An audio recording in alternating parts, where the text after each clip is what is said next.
There are three questions the shamans will ask you to figure out when your illness entered your life. They will ask, when did you stop singing? When did you stop dancing? And when did you stop looking at this world in awe? I remember that moment vividly. I was moved to a foster family to be safe from alcohol and violence, and I ended up in an isolated goat farm in a foster family where there was immense terror and abuse. But yet in this place, love had a way to find me, and I had a best friend. And without knowing it at that time, this friend would become my lifelong mentor and anchor, my guide into my healing, into my work with ayahuasca, and my connection to the part of me that I thought that I had lost. Today's episode dives into the power of animal friends and what they truly represent in our healing and spiritual and human journey as a mirror to our true self, and also what ayahuasca alone cannot heal and where we need to step back into community to integrate who we became on this journey. We will explore what is needed to fully integrate your transformation and your reclamation of your true self. Welcome to the Ayahuasca Integration Podcast. My name is David Fox, and I'm on episode 21, and just realized I have actually forgot to properly introduce myself. So here I am, David Fox, and today I'm taking you into my most challenging human experience.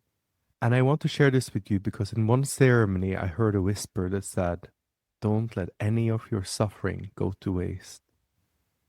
And I learned that even in the uttermost darkness that we can experience in our human experience, there are spiritual diamonds to be found. There are moments of immense grace and expansion that can emerge from our deepest pain.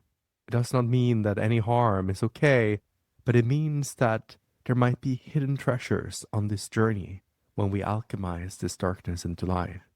This episode today references trauma, animal abuse, and abuse of children.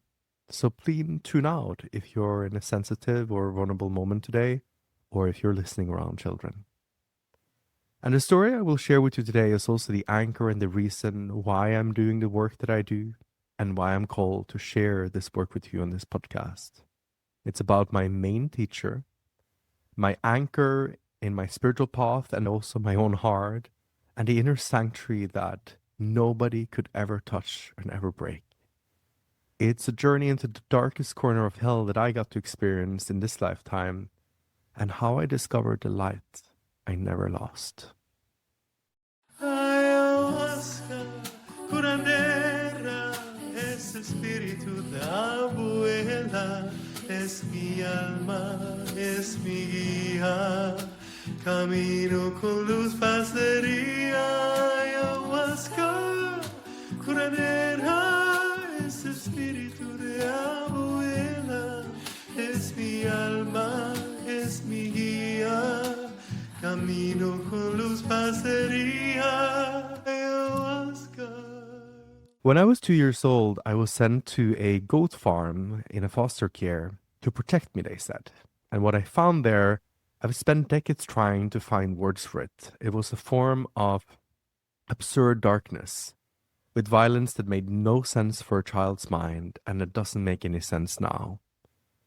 But I also found light there, because in this very scary and difficult and confusing space, isolated from other kids and isolated from other homes, trapped between two mountains, I had a best friend. And I didn't even give him a name. I just called him my goat. He was beautiful, funny, and playful in a way that felt like he was there just for me.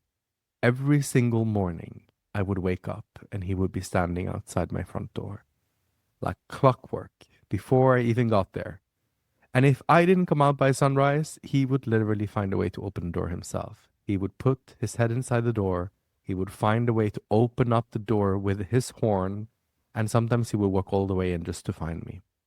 And for some people, he was just a goat. But for me, he was everything. And at that time, I literally had no one. I was not allowed to be hugged or cared for in this home. I was there to be bullied and to be abused. And on the other side, I had a biological mother who was drinking every day and in a relationship with a very abusive man. So wherever I turned when it came to humans, I felt unsafe. And I felt I couldn't say anything because if I said something, it would be used against me. It was just the darkest, darkest, darkest place. And yet, even in the darkest corner of hell, I understood that love can find us. And that even there is a light we have that we can never lose. And for me, that mirror to that light was my goat. And there was nothing that made these foster parents angrier than seeing me smile or laugh or sing or play with my goat. So they would always find new ways of punishing me. But still, it never really worked. My smile always came back after the tears had dried. Every single time, no matter what they did to me. Because I always had someone who showed up for me every single morning. Someone who reflected back to me without words that I was worth showing up for, that I was loved, that I existed, that I mattered. And that mirror was my goat. And he was that surface that I could look into and find myself. But then one cold winter morning, I was told to come out into the stairway where he always stood waiting for me. And he was there this morning as well, but this time he was standing in front of me and his head was covered in blood. But he didn't leave. He didn't hide. He didn't run. He was just looking at me, still loyal, the same way he stood outside that door every single morning. My foster mom was standing on the left side of this stairway, smiling and laughing, and my foster father was standing on my right side, close to my goat, with an axe in his hand, and yelled, "Now you don't have any best friends." And then he lifted the axe, and my best friend was gone. In that moment, my mirror shattered into a million pieces. My mirror of self, my mirror of belonging, of safety, of joy, of peace. And that surface that I had used to find myself every morning was gone. And in the silence that followed, two teachers were born in me that would follow me for decades until I dared to face them. The first one was guilt. And it was formed as a thorn that pushed deep into my heart, so that my heart kept bleeding long after that morning and long into my adulthood. Guilt that he was dead. Guilt that I was alive. Guilt for breathing, for existing, for not having stopped this, for not saving him. And the second one was shame. Burning shame. A shame that wrapped itself all around me like fire. Shame for existing.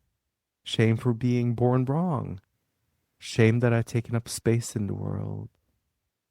Shame that I could not save him. Could not save my best friend. Could not say anything. Could not scream. Could not stop it. Guilt that said what you did was bad, and shame that said you are bad. And I believe both of them. And thankfully I came into a third family, my soul family, where I grew up from I was 6 until I became an adult. This is where I started to pick up the pieces of the mirror that had shattered in this very crazy and confusing childhood. In their home, in our home, I got to feel safe. And slowly I started picking up the pieces of who I was. I could find happiness and laughter and creativity and song and music. But as an adult, I had to keep going. I still felt fragmented, so I had to go to therapy. And in therapy, I would find my grief. And in yoga, I found another piece, my anger. And I went into the coaching industry thinking that that would have the people that could help me transform. And I found a leader hiding under a lot of people-pleasing mechanism. But the mirror still didn't feel intact. It felt like it was leaking energy, confused and anxious and constantly striving. I knew there had to be something more.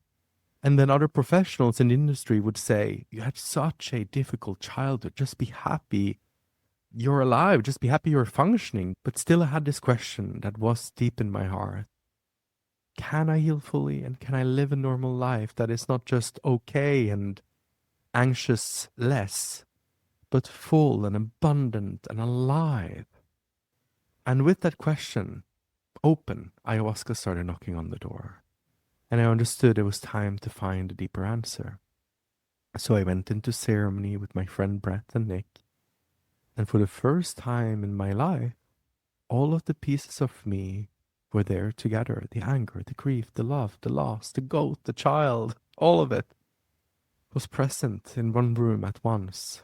And yes, it was chaotic. The first 12 ceremonies was full of rage and sadness and grief of losing my best friend. It all came rushing back. It was like being inside a roller coaster of fire, so much anger and hatred. It felt like releasing an ocean of tears that had been stuck inside my body for decades, finally feeling and releasing the pain that had been swimming around my subconscious like little angry and sad demons and clowns, charged emotional material that was unfelt, pushed to the back of the psyche and back into the body until there was finally enough space to process it. And ayahuasca whispered to me, give your friend, your best friend, a funeral. Put his energy into the ground, honor this friendship, this relationship, show your respect. But I refused. I couldn't bury him. And I still didn't understand, after 30 years, why am I still this sad, this angry, over losing an animal friend? Friends that even family would say, animals die, you need to get over it. But I didn't have any answer and I couldn't let it go. And compared to everything else that I had experienced, being pushed off a cliff by my foster father, almost murdered, drinking from the toilet, being terrorized, needles, burns, all of this was nothing compared to losing my goat. It was always about him. It was the only thing that pierced through every layer of resistance and dissonance that I had and made me feel what it truly meant to be that boy in that body, that goat boy that I once were. And ayahuasca kept asking, look your goat into the eyes the moment before he dies, that moment before the axe. Just look, see what's inside his eyes. And I couldn't. 10 years of ceremonies, over and over, she would ask the same question. But I would not look into those eyes. It was too painful. Then in one ceremony, my goat, my best friend, suddenly came to visit me.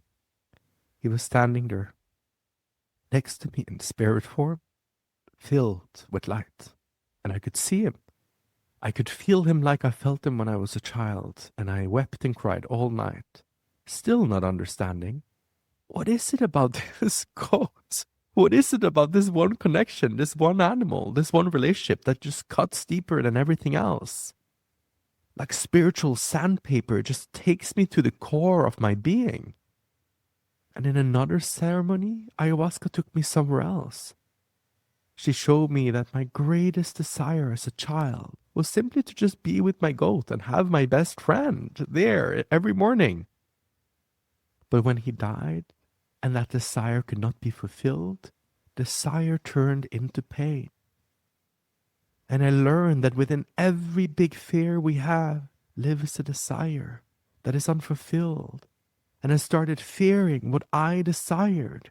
So anytime I got close to what I truly wanted, I wanted to run. Because getting close to my desire felt like losing him all over again. And therefore also losing myself.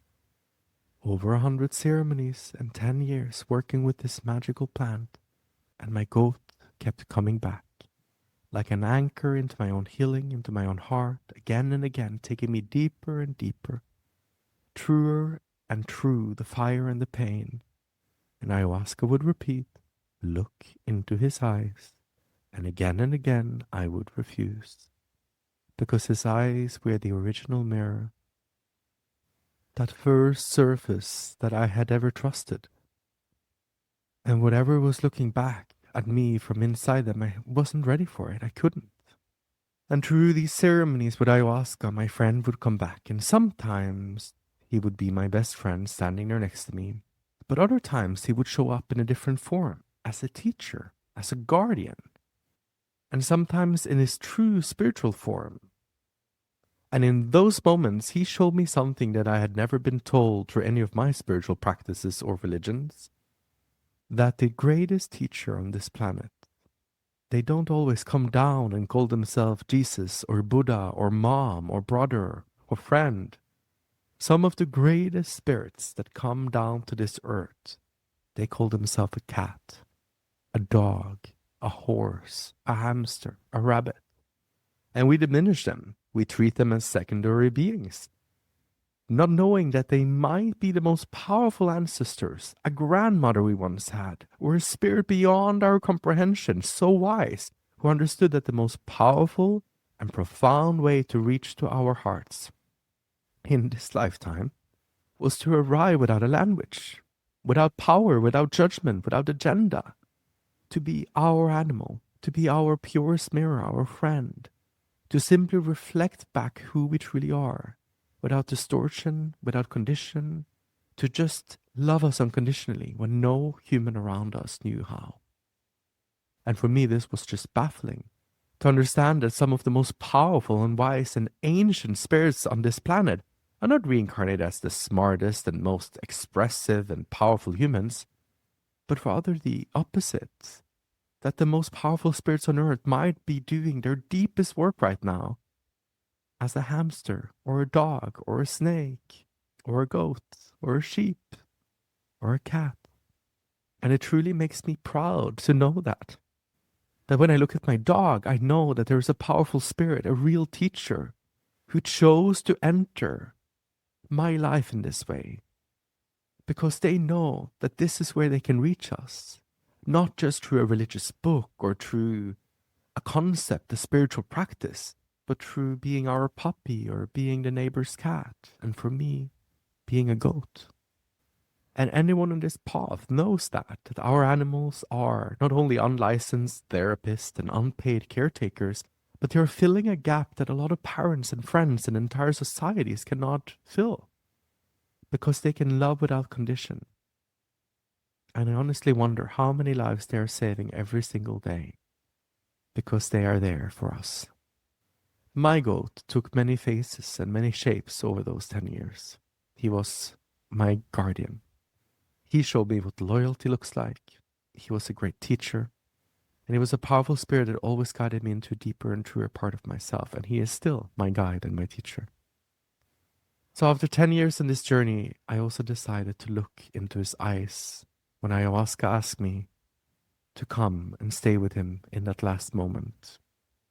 And it was unbelievably painful, because not only was he my favorite soul in this entire world, like a soulmate and a connection that just sparkled, that I have no words for, as if you had your purest, most powerful energy as your best friend, and every moment was just pure bliss, pure happiness, pure love.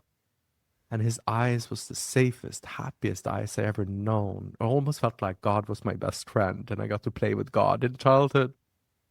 But that suddenly they turned into the saddest eyes that almost asked me, why? Why is this happening? Why are you hurting me? And I think what broke me the most was his loyalty. When you hit an animal with an axe, they run, they hide. But he stood there in front of me, looking into my eyes, not moving a centimeter, until he could no longer stand, because he was so loyal and he would never leave me. And I at that age could not scream, I could not shout, I was frozen, and I was drowning in guilt for not saving him. And in the ceremony, when I finally looked into his eyes, I understood why I'd gotten all these infections that I had in my throat and other places in my body. It was all the tears and the screams that I could not release from that day. And I started to release them, and the infection just melted away. And I was outside by myself, releasing all the sadness and anger and rage into the earth, asking the earth and my ancestors, please forgive me. I know part of this is my karma, and I want so dearly to just release it, to accept it. Please let me release it back to the earth, Pachamama. Please let me give this back to you. And as it released, I felt all this life force so strong it almost knocked me over. And I understood my real fear was now not dying, was not being abused or losing anyone. My real fear was feeling all of these desires again. The truest, deepest, rawest desires, sensual, creative desires, intimate, my most alive desires. And I laughed so deeply when I saw it, because I thought for so long I was scared of dying, but I was actually just scared of fully living in my loudest, wildest, truest self, to really live within my own desires. And that's when I understood that this spiritual journey is simply two parts. One, we go into this healing journey to release all our blockages so we can receive ourselves. And then we go into this journey of blossoming as a flower of our consciousness, blossoming into our fullest expression. And that's when I felt that a decade-long chapter of my healing work with ayahuasca was complete. I'd gone this tiny little circle, tiny little spiral. I've gone through my process one time. It took me 10 years. And I felt ready to guide others through this deep work. And I'm so grateful that I've had a goat and dogs and horses and so many animals and so much nature to guide me on my journey. I once had someone here in Sitges ask me on the beach, why do you think you made it? Like, why do you think you're not with a horrible addiction or a very difficult personality disorder? Like, why do you think you're functioning so well? And I said, my relationship to nature. I spent so much time out in nature by myself and with my goat and on the mountains with my dog. It has its own medicine, it has its own power. And I'm just so grateful that I get to cultivate that relationship with Mother Earth every single day and with all the spirits of this land. And for so many of us, our animals are the only mirror we trusted when we grew up, the only surface we could look into and still find ourselves in something we trusted that would calm our nervous system and make us feel safe. And I always wondered, why is that? Well, a part of it, I think, is because when you look into your animal's eyes, your best friend's eyes, they don't see your shame. They don't see your failures, your past. They just see you. They just see your being. They just feel you. They see the innocent one, the pure one. They see our sacredness. And I think for many of us, we hide our sacredness and our innocence inside of them. We give them a part of us that is too fragile, too sensitive to be shown in this world, too valuable to us, or too scared to be seen. The part that is so pure and so open and so full of aliveness and joy. So we just tuck it away inside our relationship with our animal friends, because it is a place where it feels safe. And maybe it's the only place where we're not asked to perform or to justify or to protect ourselves.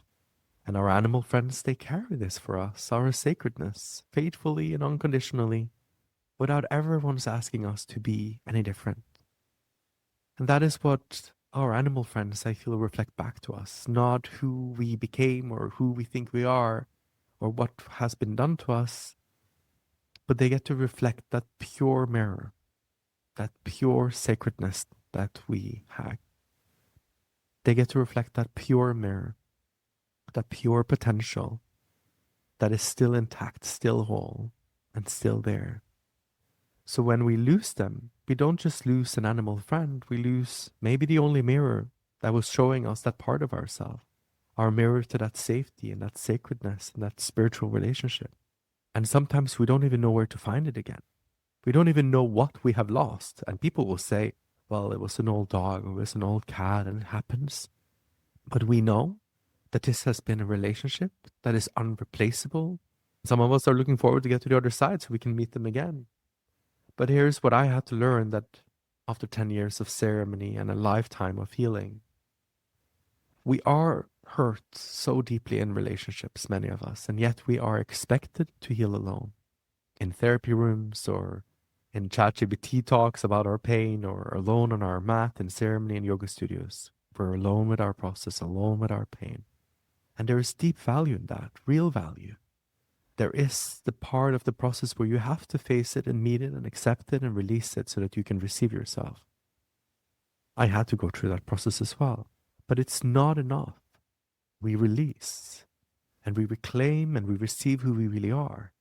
But then we have to return into our life in these relationships that we have as who we became. And that return is where integration is key. Because the wounds that we all experience, they all happen in relationships. So the real deep healing and the return and integration also has to happen in relationship, under the eyes of other people, to be witnessed and to be reflected back as sacred by another human being. The challenge is, many of us, we don't trust human mirrors. We were burned by them. We were dropped by them and shattered by them. So why would we hand someone a human mirror and say, trust this? So you have to build it slowly with the same conditions as our animal friends gave us: unconditional, unjudging, without an agenda. And that is what this transformational integration really means for me. Not just processing what's happening inside a ceremony, but bringing it back out into the circle, into the relationship, into the mirror, into the community, so it can take form. And letting other humans slowly become safe enough to hold that space. And this is how my work has been born. And it's why I feel I've been born to do this work, and this work has given birth to me. And for me, that work is about facilitating these mirrors and these safe spaces for the medicine to do its magic. And I love it when that happens in the human circle. The first time I walked into the integration circle 10 years ago, I knew that this is where I want to stay for the rest of my life. It was so immensely powerful of seeing the consciousness and the technology that awakens when the circle comes together, as if everyone was different organs in one healing body, as if consciousness, when it connected everyone together, it knew how to move and pull and stir the emotions and the energy and just transform. As long as there was a safe space, as long as there was a great facilitator anchoring the energy, consciousness could do its magic by itself, just utilizing the medicine that everyone came into the circle with. I was amazed, and I still am in awe over the potential of this circle. I train integration facilitators in this work, and I guide them on a journey to see through many different mirrors so that they can see aspects of themselves that most people cannot see on their own. Their sacredness, their power, their love, their desire, their sacred shadow, the untouched part, their innocence, their pure potential, and to also show them that a circle can be safe, that their mirror perception can be cleaned again, that they no longer have to look through a distorted lens of self, and also to show them that a circle can see them really, really clearly, even though they think they can't. A lot of people can read you so quickly and see so much of your power and so much of the things that you think nobody else can see. And it's so beautiful to see how much transforms when things are just witnessed in a safe space. And slowly and carefully, everyone can sort of regain the trust in themselves and see the truth about themselves. I did this also yesterday with a client. It's one of the rituals I do when someone completes a 6-month journey with me, either in my groups or in one-on-one work. And he had to call in 20 of his closest friends. Just imagine you have to have your parents in a Zoom circle online with maybe your boyfriend's parents and your colleagues from different aspects of your life, from when you were 20 or 30. Maybe you have some friends from high school or from when you were a child. And suddenly there are 20 people from all these different facets of your life sitting in one room, looking at you, and then sharing and mirroring back to you what they see as your light, what they see as your power, what they appreciate about you, what they celebrate about you.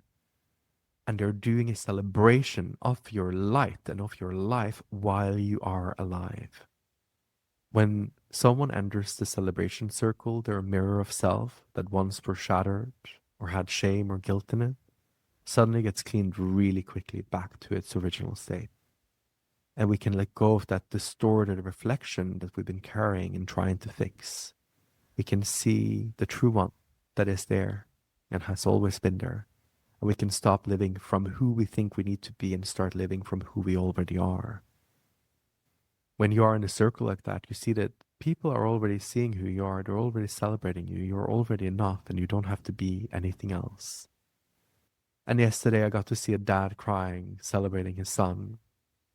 I got to see a mom with a testimony of love. I got to see partners and partners' parents and friends from all different aspects of someone's life showering someone in love. And every time I witness this, I get back something I lost as a child: hope and faith in humanity. I get to see how deep love really goes and how deep it touches every single person that walks through and down the street. And after doing this and celebrating over 1,000 people, I know that this form of work, it's not a reward. Celebrating ourselves in our life is not a reward. It is the rehearsal. When you learn to celebrate yourself, every part of you, and the people that you have in your life, your relationship, you are rehearsing a life lived outside of shame. You're rehearsing worthiness as a daily practice. You're rehearsing to receive who you are right now and to live from who you are right now, not as a distant destination. And like many of us, I'm very good at seeing my own shortcomings, my errors, my failures, the cracks. But seeing my own light and my own medicine, that is the mirror I cannot always hold up for myself. It has to be experienced in community with other people. And that is why I love belonging to a circle.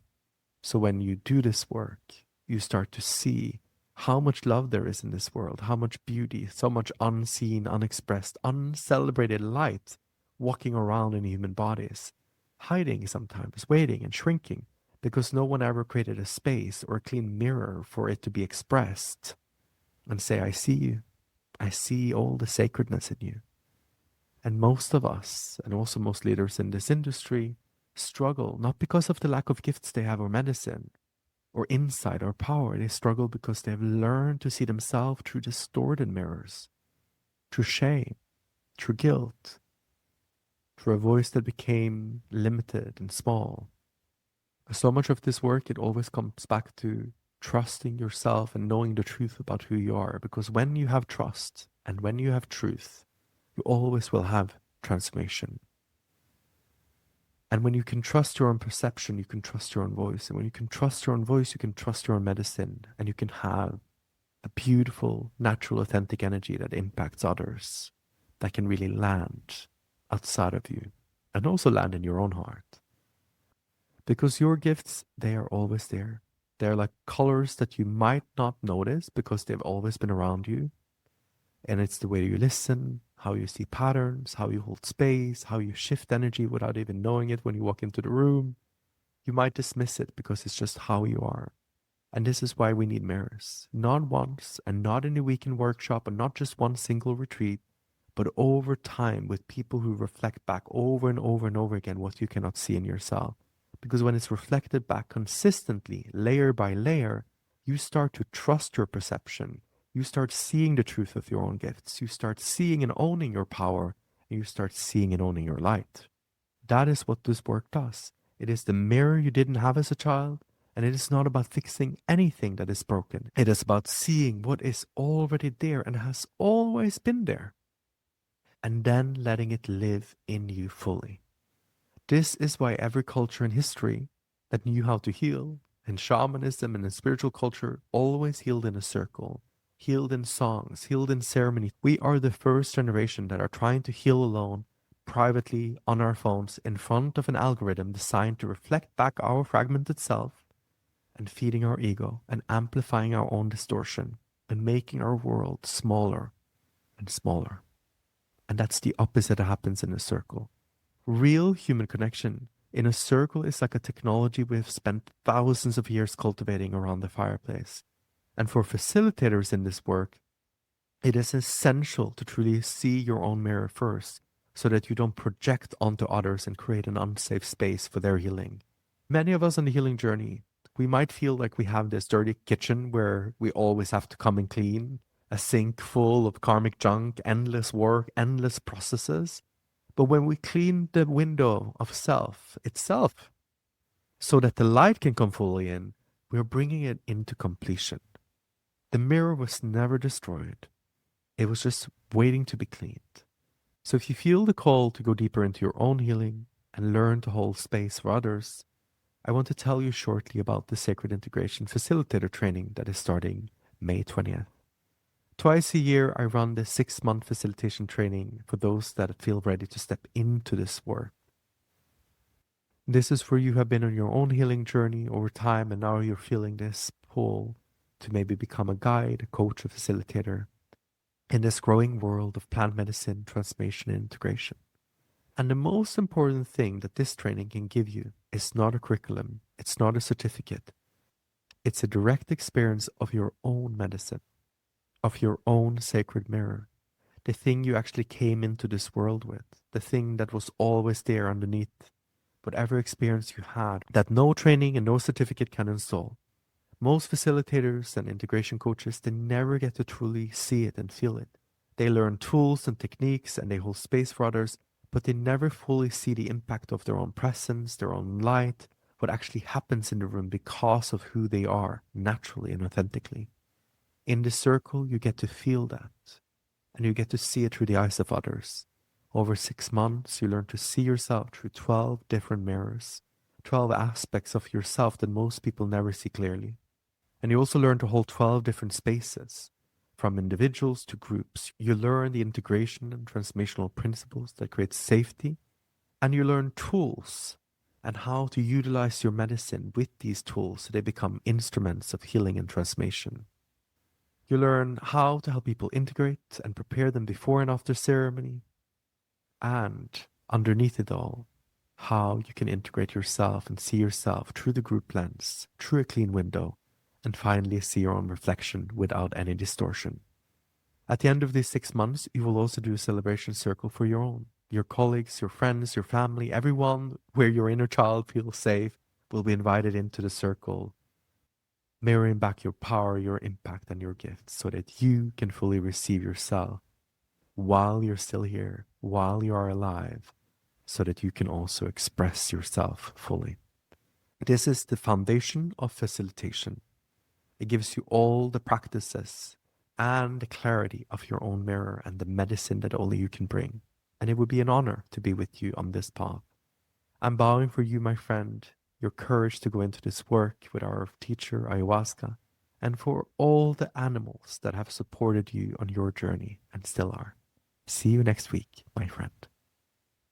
Ayahuasca, curandera, es espíritu de abuela, es mi alma, es mi guía, camino con luz, pasería. Ayahuasca, curandera, es espíritu de abuela, es mi alma, es mi guía, camino con luz, pasería.